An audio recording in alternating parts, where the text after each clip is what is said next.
You better know. Hey guys, I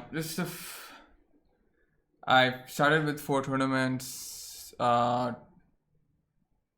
and obviously just started with the sit and goes, and this one was my second ITM. The other one was $6, uh, and so I just basically started with. I wanted to go with the 6, 16, and 50, and one more 16, but the 50 wouldn't fill up. And it turned out that this was also the like this only had 31 runners, so like up top was 153. So I'm just gonna take a break and play some of the freeze outs they have, which is awesome because I love freeze outs.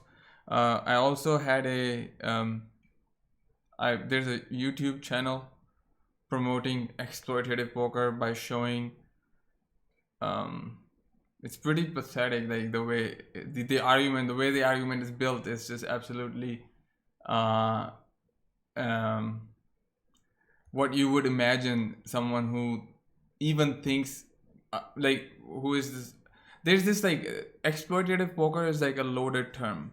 Okay, the word exploit in its without thinking about the context of poker, it in some sense is a very loaded term because who doesn't want to be playing exploiting people, right? Like it's not I'm not talking about like cruelty or anything, but if you think about it, the history of the world, like you exploit people if you can do it ethically, which you can on a poker table because you're not exploiting them by knowing their whole cards or anything. You're still playing a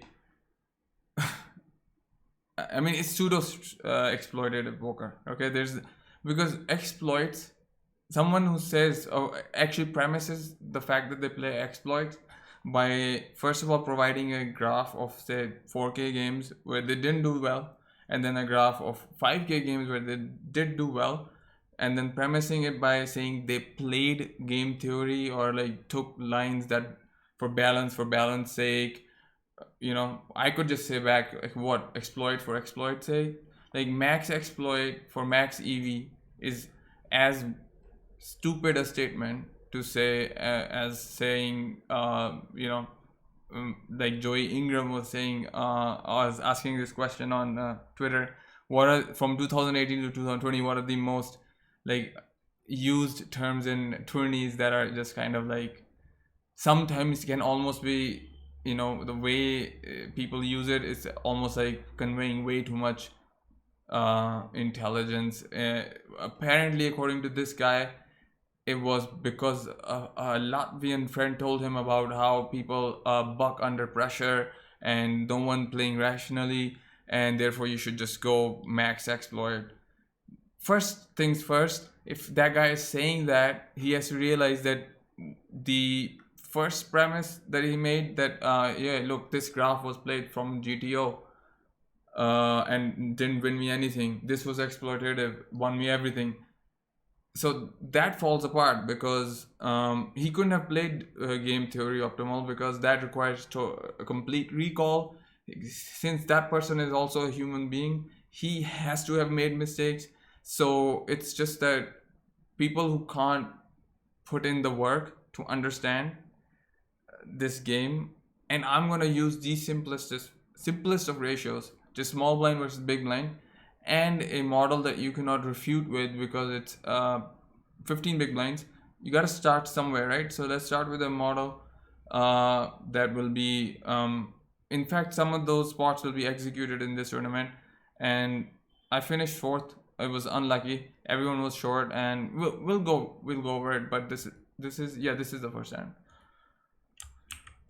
It was almost punty a little bit with the flush draw, because I had put in a ton of money before hitting that turn, or something like that. Obviously, this is a fold. Yeah, whatever. Like he's a reg, and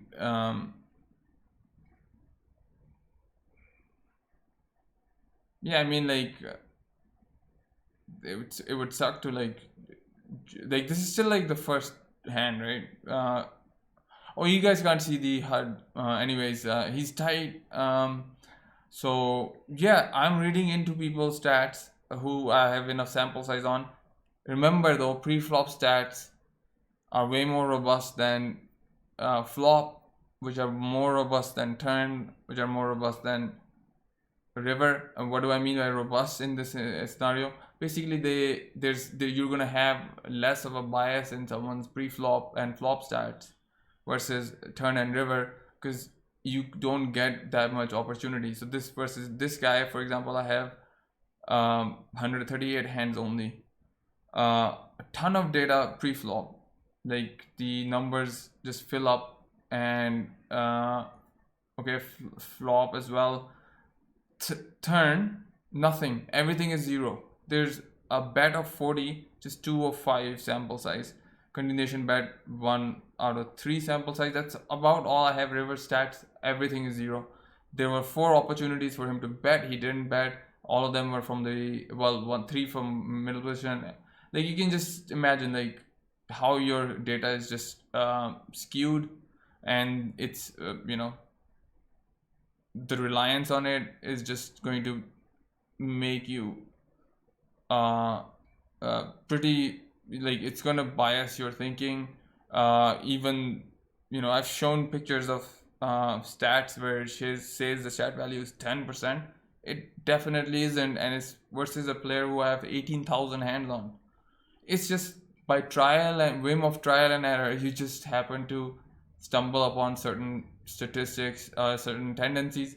However, I did also do a population analysis of 1.3 million hands from players who were winning players, filtered data, so I don't accidentally include someone who I just happen to have the final 3 tables and collected a bunch of hands on. So just JPV ranges, and it was funny that above 50 big blinds, all of their raise first ins were converging to optimal, opening raise first in stats. And however, it was funny that their highest fold to 3-bet was coming from button. That's just hilarious. So think about that. Just think about it. Out of all stats, all raise first ins from 0 to 20 big blinds, 20 to 40, yeah, there was like more. There was 30 to 50 was the one that I analyzed, and then there was 50 plus also analyzed, and then all of the smaller ones. Out of all of them, button had the highest fold to 3-bet. It's because inherently when you try to solve something at equilibrium with equilibrium ranges, you underestimate how, if you actually implemented those strategies, how unexploitable you are. Now that is a term that's not that much loaded, because again, the word exploitative is just like, has got this like fist pump, macroistic, like, I play exploitative poker, I can fuck anybody on the table. That's what she said. So let's just go over this. This is fine. I mean, this can't be that big of a mistake. Folding here would be a mistake. Now, according to me, someone who is playing exploitative poker should just fold here exploitatively. Like, folding is also an exploit, which is not denying him money that he deserves for having maybe 2 overs. He could have, equity versus us. We can't fold here. Decent, great card. Like, this board doesn't hit him, but he is opening from button, so goes check. On the river, he checks again. There's no need for me to bluff. Anything I bet here, I mean, if he hero calls a 7, he's never gonna hero call a deuce, right? Like, he's only got ace deuce in terms of deuce, maybe king deuce. Then you have widest possible would be like queen deuce, and then he has 6 7, all those. Like, he's gonna maybe like hero call with even a 6. I don't know what kind of 3 he would have floated there with us also having the blocker to the straight, but it doesn't matter. Like, this is a situation where I would, if there was no 3 or a deuce here, I would probably bet with my worst combo some of the times, because every time he folds, he'll fold a hand better than mine. So yeah, like folding there is something exploitative poker players should do, and people who understand GTO would never fold there. Now an exploitative player might say, I won't fold there either. Well, then he's playing GTO, and just understanding where he can actually exploit, or where can he be losing money, how wide people are from the button and stuff like that, and is actually misattributing that. Anyways, we should be quick. Okay, this is an open.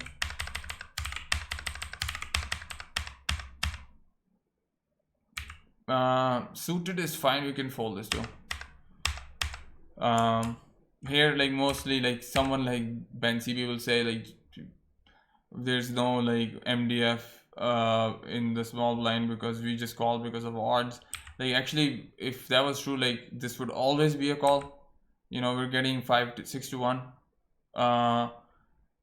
But it's not only odds. Like say there was one more player who would call, we would get even better odds, right? But our chance of getting reverse implied odds would be so great when you have, if you flop a queen, you're not going to gin the flop all the time. Yes, you're almost getting the odds to gin the flop, but you're going to land into a lot of trouble where you're going to flop top pair, someone's going to have queen jack, people can have at least one heart someone has, if there's people in the pot. Someone might have, if you had 7-9 suited today, the one thing I wouldn't fold even versus a 3x and a call would be something like 4-5 suited, like just absolutely touching hands. Obviously this is a fold.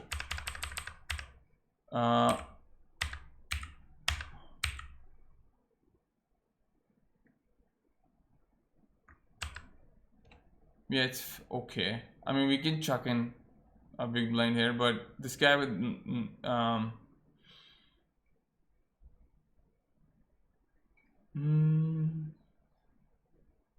yeah, it's fine. It can't be that bad of a mistake. Okay, he's nitty. He opens. We do 3-bet to 3x. I mean, at these stack depths, like you're not going to be doing like 2.8 would be actually better. Wait. Yeah, I think 2.8x is a better sizing, but doesn't really matter. We could just call too. It's fine. Okay. Open. Call. What are the positions? Actually, I need to like turn the HUD off myself. You guys can't see it because I'm just doing. So okay, cutoff call opens, button calls. You know what a GTO jam here would be? Here. Oh no, sorry, my bad.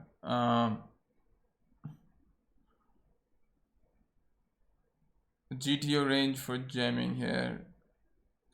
Like again, I don't know, but I'm pretty sure it'll be wide. So I think we have to do it the same with like. Just think about this way. What would be like we 3-betting here? Versus 25 big blinds. That would look so strong. So 3 ways. Where are we? Cut off, open, button called.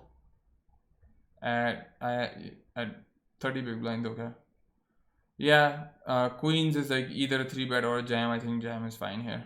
I'm looking at 30 big blinds.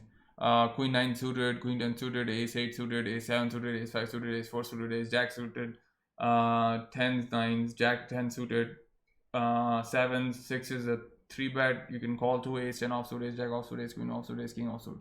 Are all jams. King queen suited is a jam. King jack suited is not a jam. It's just a call because it just flops really well, but it's also a pretty overrated combo. King queen offsuit is just a call. King 10 suited, like I said, primarily jamming, can be 3-bet. King 9 suited, you can do all three. The biggest answer though is either a call or a jam. Ace 9 again, just a call.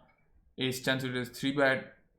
Ace 8, ace 7, ace 5, ace 4 are purely jamming. Not purely, but pretty much. Ace 6 suited is a call.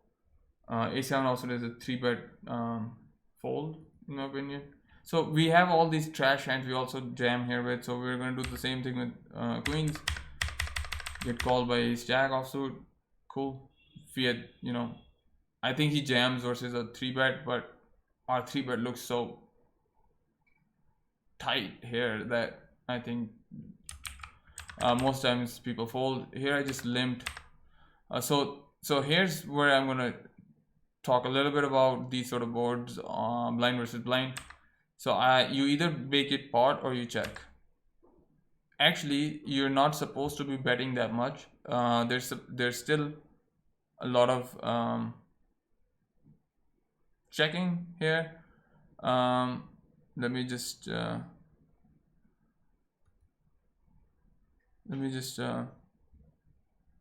open up bio here really quickly.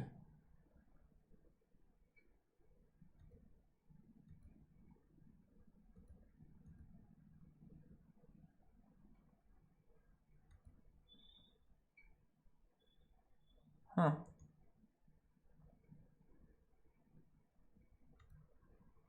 Yeah, okay. All right.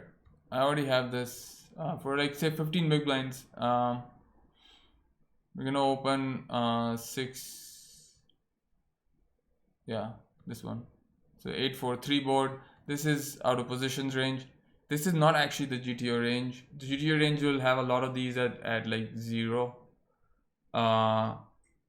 But we kind of like, it's pretty handicapped, but we kind of make sure that like he's not pure with anything, because we actually don't know. And people also say like, yo, people just show up with the most randomest of hands. But we can be pretty confidently say that all ace-x would probably jam 15 big blinds. And then this is the what I call a give a walk range right down here, and you can see that almost every combo has some sort of like balance weight. If you just look at a GTO range, you'll see that a lot of these would just be pures, and like 10-7, 9-7, and like some of these where I have given very small weight would just be not in the villains range. So the reason I added a few of them is because we get a better understanding of what the player has, given the fact that people do just chuck in half a big line with any 2. So that's out of position. In position, much easier to model, right? He will, once it's checked to him, he will basically have 100% of his range, except for the fact that he will not have the top end. And obviously 15 big blinds, all pairs probably go in versus a limp, and most ace-x does too. Some of these decent Broadway combos as well. Some of these should be raised, like 6 deuce, 7 deuce, not 15 big blinds, maybe, yeah, 2.8x, you can totally do it. 10-3 offsuit for sure. Suited combos are what are somewhat pure. This is fine. You can mix these a little bit too, but it's fine. Suited would probably be. So we have 30, 60, 90, 30, 60, like we have this decent number of bet sizing. I didn't like solve it for that big, but if the pot is 29, like this is like exploitable for less than like about 2 chips in a pot of 29 chips. Okay, you can see that the strategy for small blind is to check.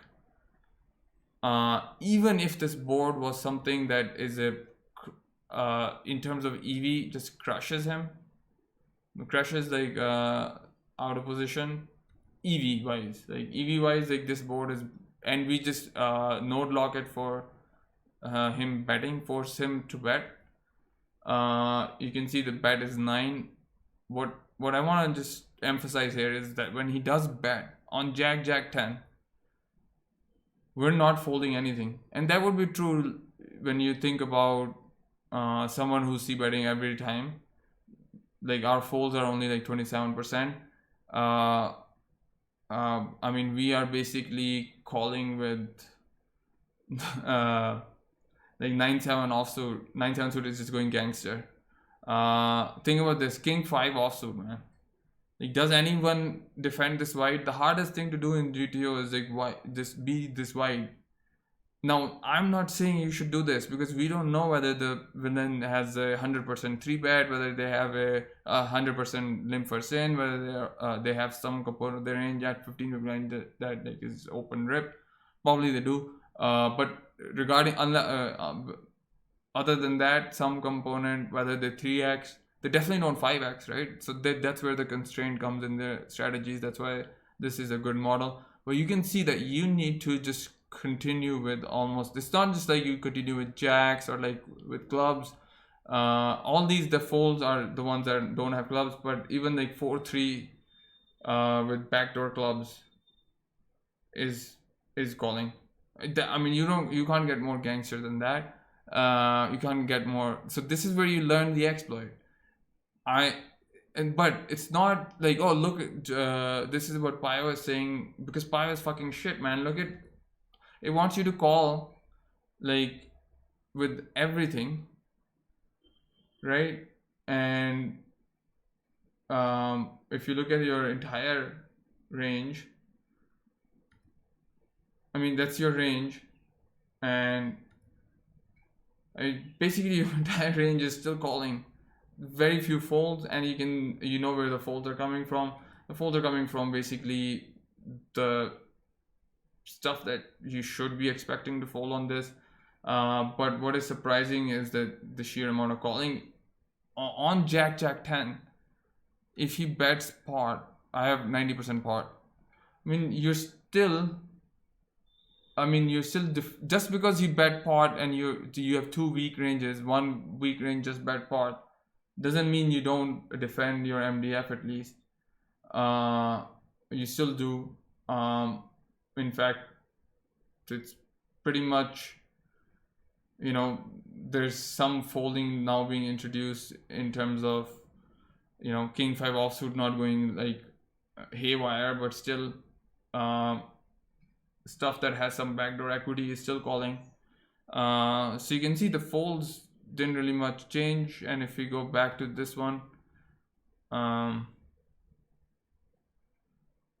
we didn't have him node locked, and here too, if he, so here's the thing, the reason why a pure strategy for betting works here is because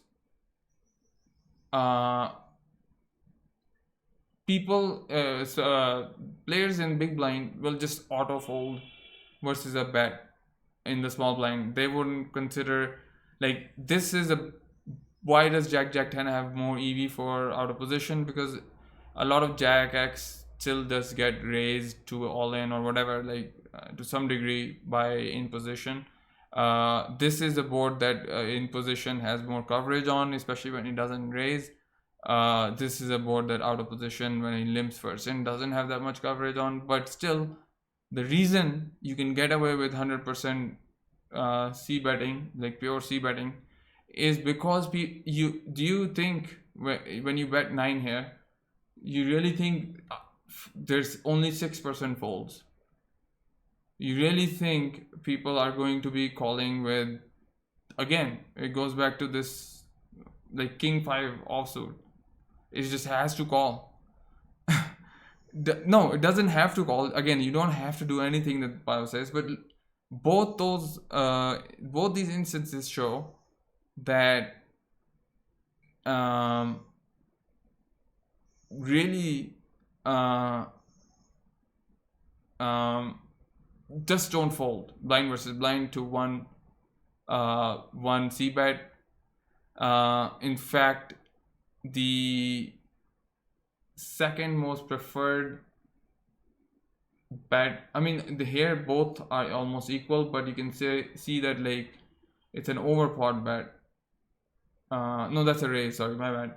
If we go back here, you can see that it's actually preferring for out of position to not bet 30%, but bet pot. 90% pot, close to pot, right? So that's the thing. You either check, which is a huge part of your range on this, or you make it pot. Now you will get people to fold enough. But why is range betting still working?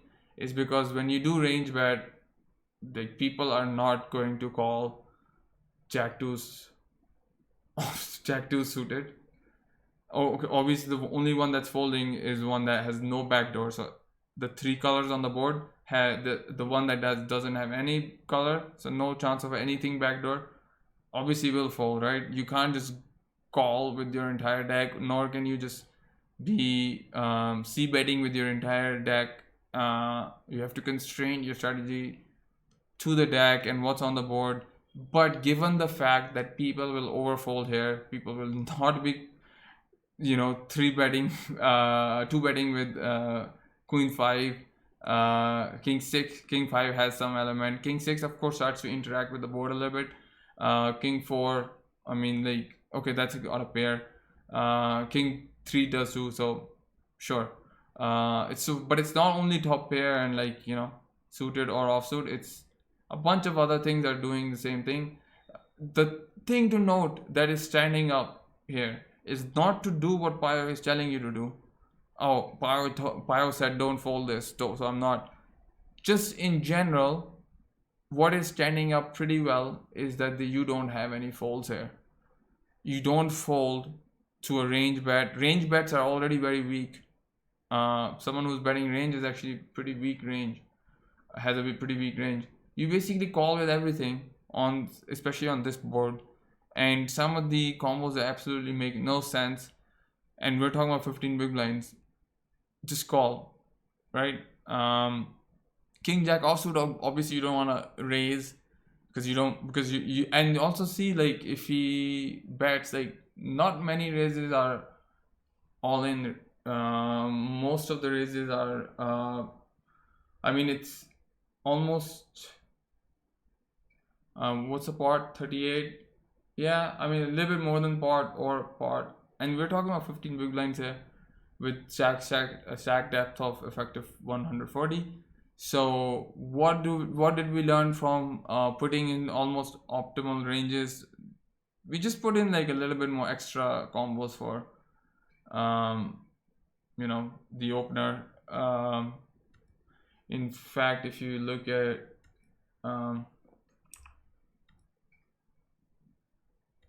the range converter here, if you look at the solutions of the ranges for where, what, 15 big blinds, right? Why can't I see them? Right here. You'll see some, like, small blind just so this problem of, like, people are irrational, they will call or, like, do something with every combo, we solve by using our brain and realizing that, so small blind limb, you can see these holes, like, obviously, no, I didn't fill in my all of this. I did put in some weight to ace jack offsuit. I probably could on aces as well, but all of these combos I kind of filled in with, just very tiny bit, so that they exist in his range at least.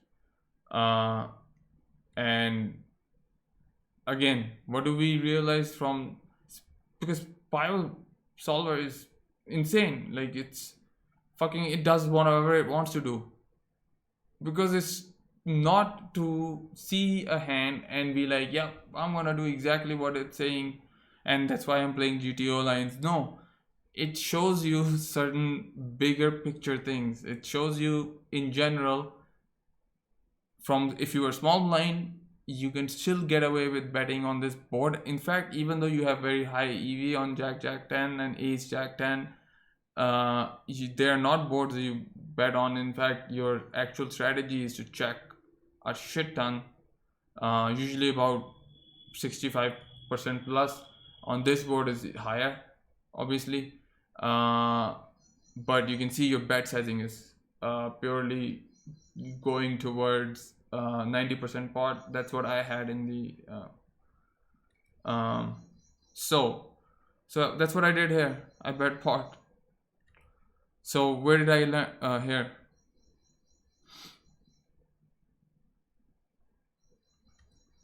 Where did I learn that? I didn't. It's not GTO. It's just from a Game-Theoretic perspective, I was able to understand that, yeah, actually this works because he's not supposed to fold. I'm actually not supposed to bet, but if I bet 30% here and he raises, that's a fucking waste of a bet. Yes, he will fold often enough, but when he is overfolding, I am getting away with that. Then why not just up the sizing a little bit and make him, because the range bet is working, because if the villain is folding even, if villain's underperforming even 5%, you can actually see bet with range, and it's absolutely not a terrible answer at all. However, the exploit, the deviation is all coming from GTO, like studying GTO. And again, GTO itself is like a term that's misapplied. Nobody can play GTO. It's game theory optimal is not. We just use these ranges because these ranges seem to do well. Max exploit, for max exploit's sake, you will people suck at actually finding tendencies that are actually not trivial anyways, and suck even more at the counter strategies for how to adjust for some tendency that you have found. Most of the tendencies are pretty clear. You get in a heads up set and go, and you see someone on king 3 deuce dry board not bet when check 2 or not c bet or something like that, and does it a couple times in within 5 hands. This guy doesn't know anything about board textures. You get a person who starts spewing from the first hand onwards, just starts going like ape shit crazy. Well, now what is your adjustment there? It doesn't have to do with being exploitative, doesn't have to do with game theory at all. It's the fact that there's a spewy player who is building up the pot for you. So why would you want to, why would you want to, why wouldn't you want to size down your opens? Just open min, so that you are able to utilize the fact that he does the work for you of building the pot up. Anyways, so he folds. Yeah, it's fine.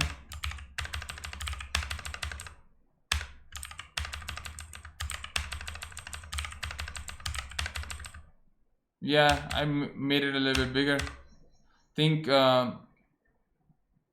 exploitatively we can check here.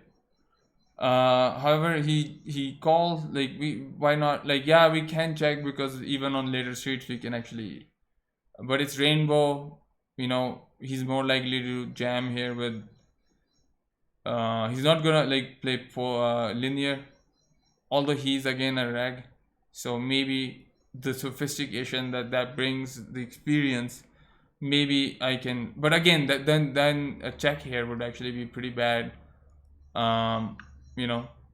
Like Tonka did in his Run It Once stream. He posted out of, like, he played PLO and he just posted out of turn, before the big line hit him, because yeah, that's what people then think of you. They think that you're this villain, and it's all about deception. Like I always say, there's no difference between bluffing, which is making a weak hand look like a strong hand, because the outcome is still you want to gain as much chips as you want, versus slow playing a set of kings on king 3 deuce board, because if you just pure c bet that, you will never get max EV, because you will falter from this very fact that the deck, you just on say ace 10 10, ace 10 with ace 10, like you just soak up everything, that there's just nothing other than bluffs that the villain will float you with. So having stripped him from whatever he would float with, that's a check, right? So those things are just pretty easy to think about. There's nothing to it. Yeah, this is fine. This guy's got nothing left. Don't know why he, yeah, okay, whatever, he had some, yeah, short-handed. Yep, pretty easy fold. I'm gonna have to mark this hand.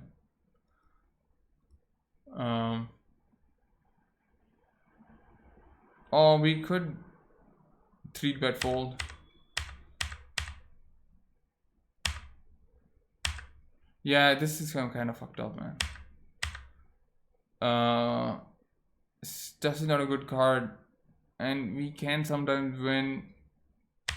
So I checked. I think we can bet, but that's just me being results oriented. I just would have to check this hand out. Even this the call. I think suited hand might call. From the button though, you should be calling. You should be cold calling the most from in position.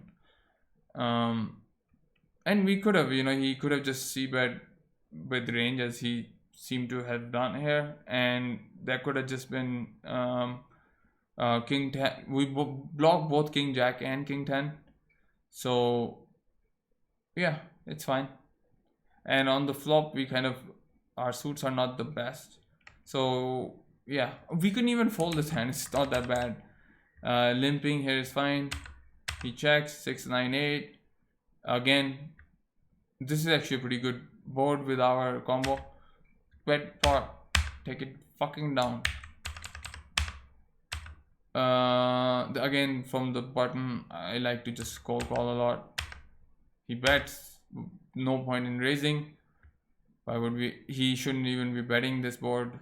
Like, yeah, checking, betting small is fine, but not versus big blind versus button. If the button was at this stack depth, not the 5 big blind. Okay, third, king comes. I will bet here anyways, just because, I do unblock the flush draw, and if he, in case he doesn't have, he will think I am on one, especially when the king is a turn. But again, those are like, you've got a very good hand, put in some fucking money. That's all I'm gonna say there. No, nothing, like, it is part of strategy, which is, if you've got a good hand and it seems like a good idea to bet, please do bet. I mean, every time it should be a good idea, right? Especially on turn and like river, which are okay. He jams 6 big blinds. Yeah, unlucky. Oh well. Yeah, I mean, it's fine. I'm gonna be opening suited cards even with this guy. I just sized it up a little bit. So the experts are coming. The sizings are being changed because we are also reaching the money, or getting close, because these games are easy. These games are very high ROI. These are on demands.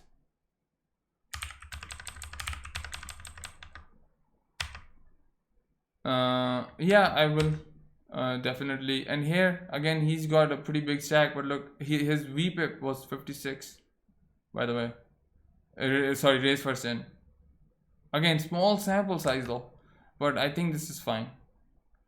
What he needs to realize is his calling or even jamming to this raise is supposed to be pretty wide, and that's what I know from GTO. So I know that this guy is never going to be able to go that wide, and this is going to work often enough. The one concern is that he does have this thing about being chip leader, so he can splash about a bit. We can also fold. Like, I can fold 7-8 big blind stack as long as I haven't put like way too much of my stack in there. Okay, we're 2 from the money, and like, there's no rich guy here, right? Everyone's kind of like, I was like 2 of something here, and this guy jams. If we look at this hand, actually,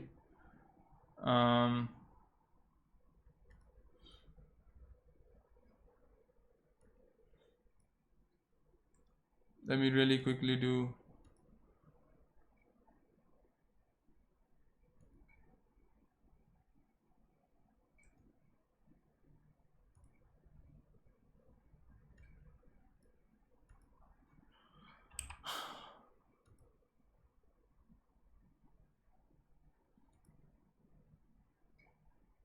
Oh well, yeah, this will just calculate the bubble factor and all that for us. So 2 from the money. I'm just gonna do you know, percent price pool.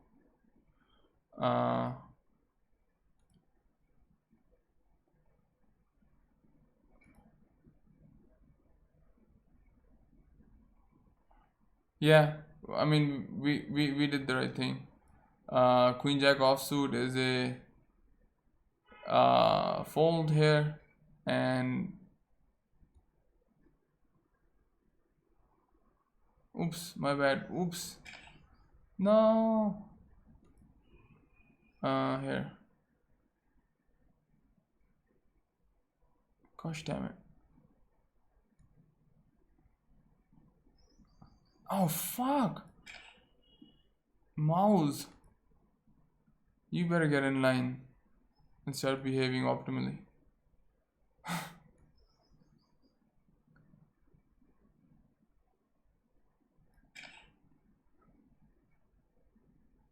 And then also the bubble factor thingy, right?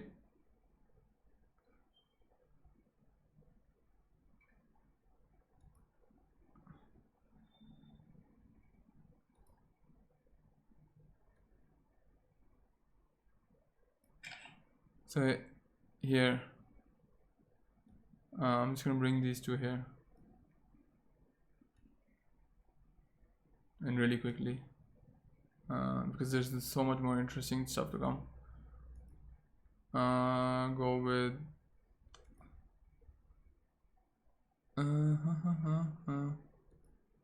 yeah. So we're big blind, right?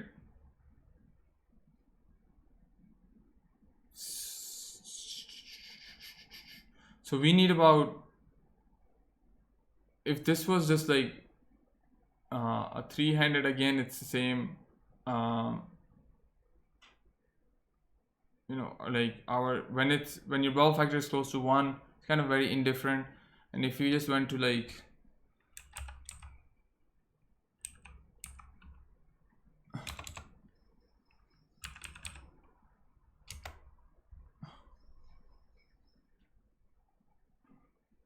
where is it? What I see my there?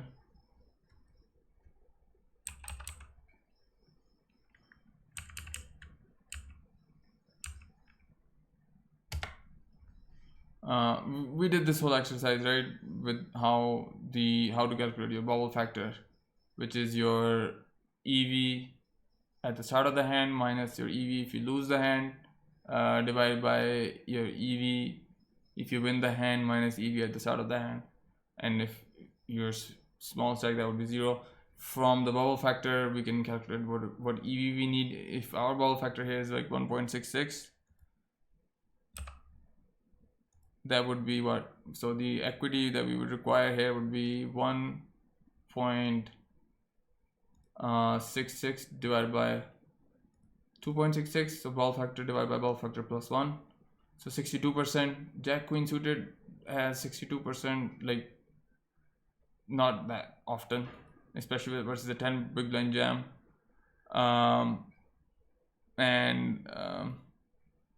So that's fine.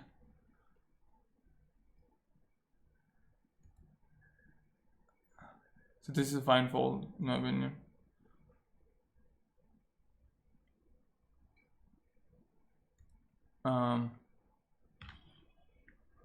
Yeah, like again there's like we get crippled almost, like not all, we're in such a good position here.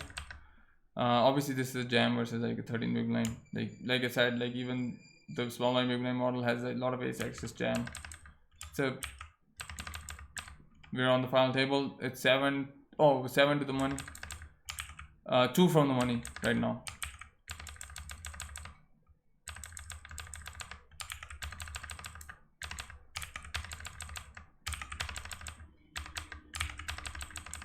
We open this hand with one guy busted.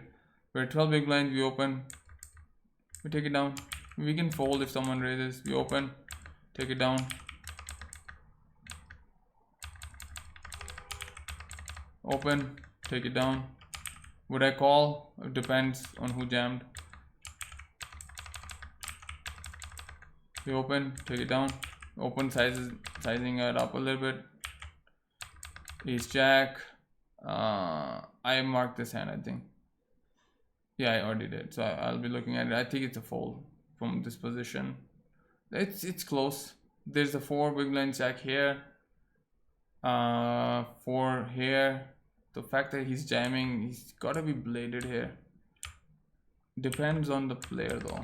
So I think it's not a big mistake. King, queen, probably.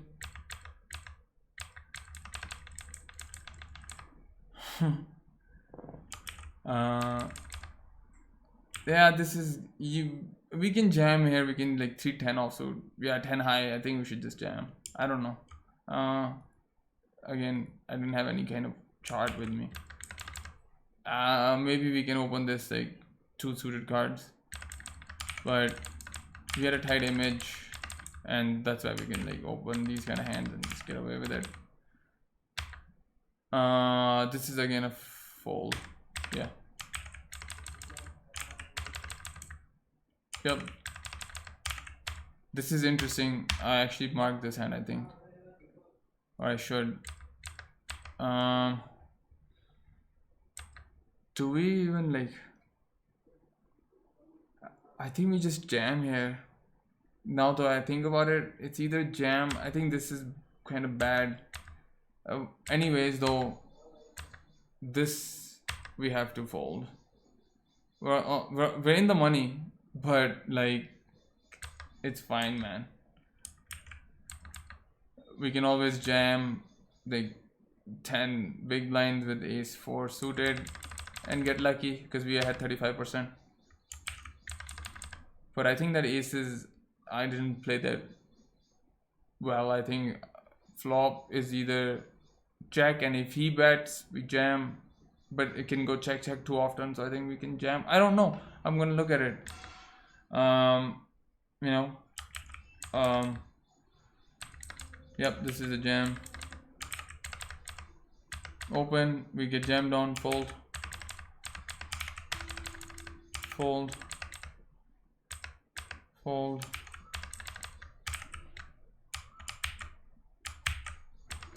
We can open this hand actually. 13 big blinds. Yeah. Yep. Yep, this is a jam.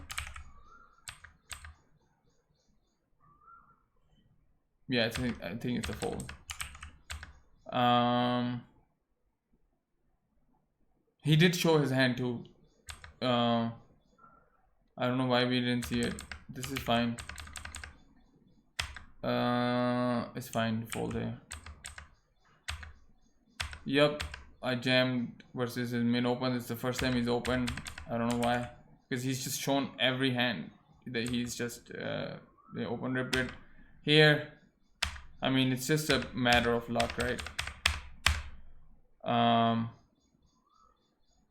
I think 5s there, like we're getting too short, but I think 5s there is a fold. I'm not 100% sure though. Think 5s will always usually have, like, I can have 4s, 3s, deuces too, but 5s will usually have, you know, about 50%, and it's not about, I think, in terms of the fact that he almost also busts if he calls. I think he needs like 60, he needs like 9s or 10s here, but again, we're all short, and that's why we are all short. That's one of the reasons why. And obviously we're not ever opening this and having to call, which would suck. So yeah, that's it. Got a bit unlucky.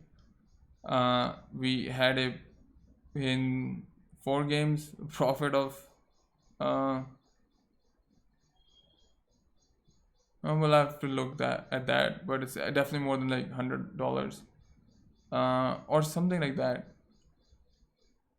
But yeah, I'm gonna just have some breakfast and then start playing again. Peace out, and don't ever fall into this trap of like exploitative poker. I think it's the biggest BS out there, and we just saw it from the most simplest ratio of small blind big blind. And whoever this guy, like the one of the replies, the first replies I got was, well, he's made 500,000 online, what have you made? Well, more than him. And by that metric, the guy who just won that huge Sunday million is a better player than either of us are, and so is Jamie fucking Gold. Chew on that.